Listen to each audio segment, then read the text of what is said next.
Hello guys, this is Movie Lover and welcome to this Movie Lover world. In today's video, we will run through the satirical horror movie American Psycho. Patrick Bateman is a 27-year-old investment banker in a Wall Street firm of Pierce & Pierce. He is a rich and successful man in people's eyes, but Bateman hides a big secret about his life. The movie starts when we see him and his associates in a fancy restaurant. They are talking about their co-worker Paul Allen, who happens to be dining a few tables away. When the bill arrives, all of them flaunt their business cards and call the dollar bill reasonable. The group then leaves for a club. The following day we see Patrick in his lavish apartment. He narrates his life to us. According to him, he likes to take care of himself by eating nutritious food and exercising regularly. Patrick also explains his morning routine in detail. He likes to use various beauty products to keep himself young and fresh. That day, Patrick goes to his office, and after dismissing most of his appointments, he tells his assistant to wear a dress and heels to the office. At night, Patrick and his fiancée, Evelyn, are in a restaurant with their friends.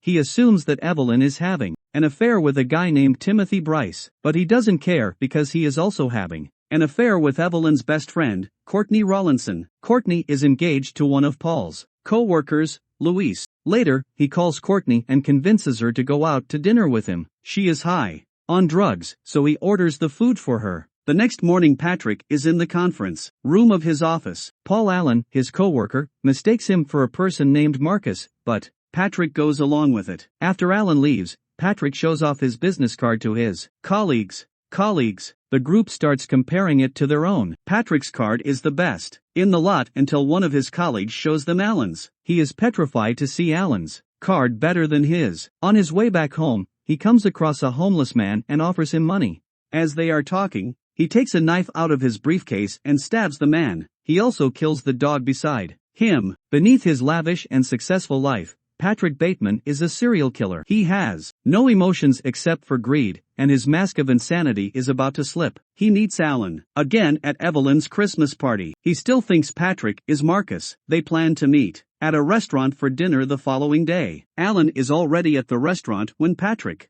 arrives. They talk as Allen gets progressively drunk. He also calls Patrick a dork, thinking he is talking to Marcus. After dinner, they leave for Patrice's apartment. While Allen sits on the couch, Patrick prepares to kill him, but he is too drunk to understand. He plays the song Hip to Be Square, brings out a mirror-polished axe, and kills Allen with it. Blood splatters everywhere as he hits him with his axe several times. Patrick then sits down to smoke a cigar casually in front of Allen's corpse. He wraps the corpse in an overnight bag and drags it outside. He meets an old friend on his way, but without losing his cool, he dismisses them. Patrick takes Allen's body to his apartment. His plan is to fake Allen going on a trip, so no one thinks his absence is suspicious. To pose this, he packs some of Allen's clothes and leaves a message that says he is on a business trip to London on the answering machine. Patrick is in his office the following day when Detective Donald Kimball comes to interview him about Allen's disappearance. Later, Patrick brings two prostitutes, Christine and Sabrina, to his apartment and has sex with them. Late at night, they ask him if they can leave,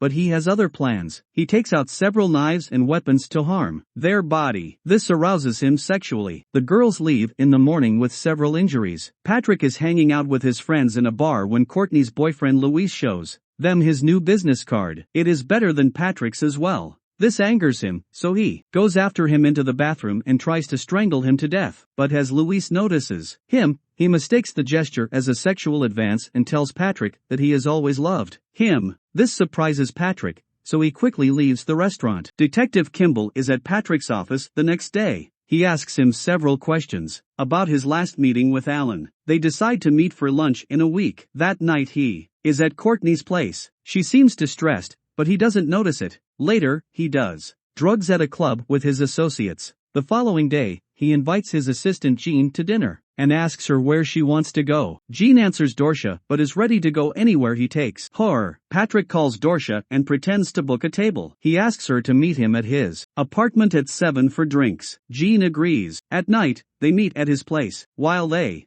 are talking, he points at her with a nail gun from behind, but she doesn't notice. Just then, he gets a voice message from Evelyn. Jean realizes that Evelyn and Patrick are still engaged, so she asks him if she should leave. Patrick agrees and tells her that something terrible might happen to her if she stays. The next day, he meets Detective Donald for lunch. The detective tells him that there were no suspects, so the case is called off. Relieved, he goes to pick up the prostitute, Christine, again. She refuses to come because she had to go to the ER last time, but Patrick convinces her with money. He also invites another girl named Elizabeth. He takes them both to Alan's apartment instead of his. He drugs the girls' wine and convinces them to have sex. While they are at it, Christine notices him trying to kill Elizabeth and makes a run for it. She tries to escape but comes across several dead bodies of girls hidden in different parts of the house. Now, Christine is terrified. Patrick comes after her with a chainsaw. As she falls, he bites her legs like a maniac. She somehow manages to run out of the room. A naked and bloodied Patrick chases her with a chainsaw. She runs down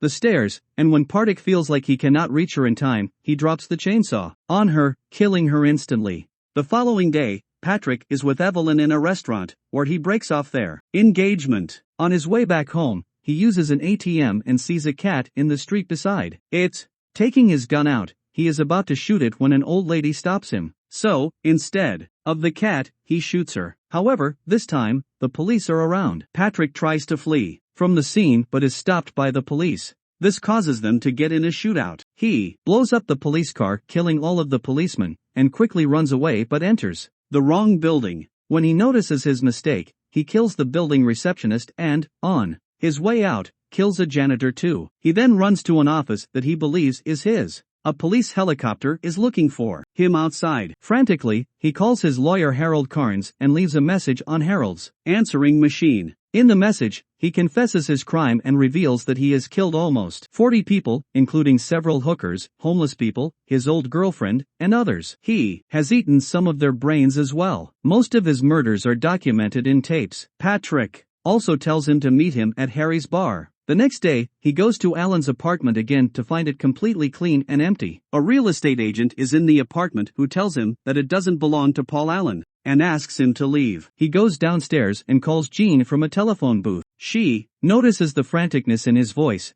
but he dismisses her and tells her he won't be at the office this afternoon. Jean gets suspicious of him, so she goes through his drawers and finds his journal. Meanwhile, Patrick goes to a restaurant with his friends again, where he finds lawyer Harold. He goes to him to talk about his confession from last night. However, Harold mistakes him for another friend and thinks his confession is a joke. Patrick desperately tries to make him believe that he killed Paul Allen, but Harold refuses and tells him that he had dinner with Allen in London just days ago. On the other hand, a horrified Jean finds detailed drawings of Patrick's crimes in his journal. After talking to Harold, a confused Patrick goes back to his friends and continues chatting. The movie ends as Patrick's voiceover tells us that he did not get the punishment that he was secretly hoping for. His confession to the lawyer had made him feel better, but now, that too was meaningless. Thanks for watching. Movie Lover will meet you again with new story till take care.